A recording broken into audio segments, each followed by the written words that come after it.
I think that from my perspective, we were lucky that we signed up when we only had 35 staff, because if we had signed up now, approaching 200 staff, I could only imagine how painful it would have been to try and manage, expenses, employee spending, procurement in that stage between like the 35 and the 200.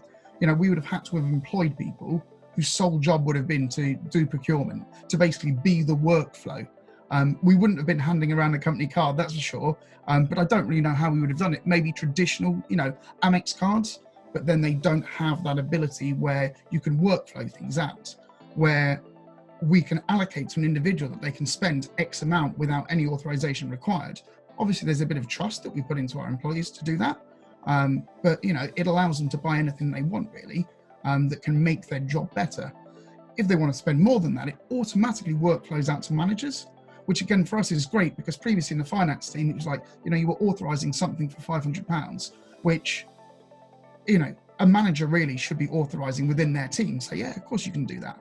So the workflow element means that finance doesn't have to have as much interaction in the daily spend, and it's still within the parameters of acceptable spending.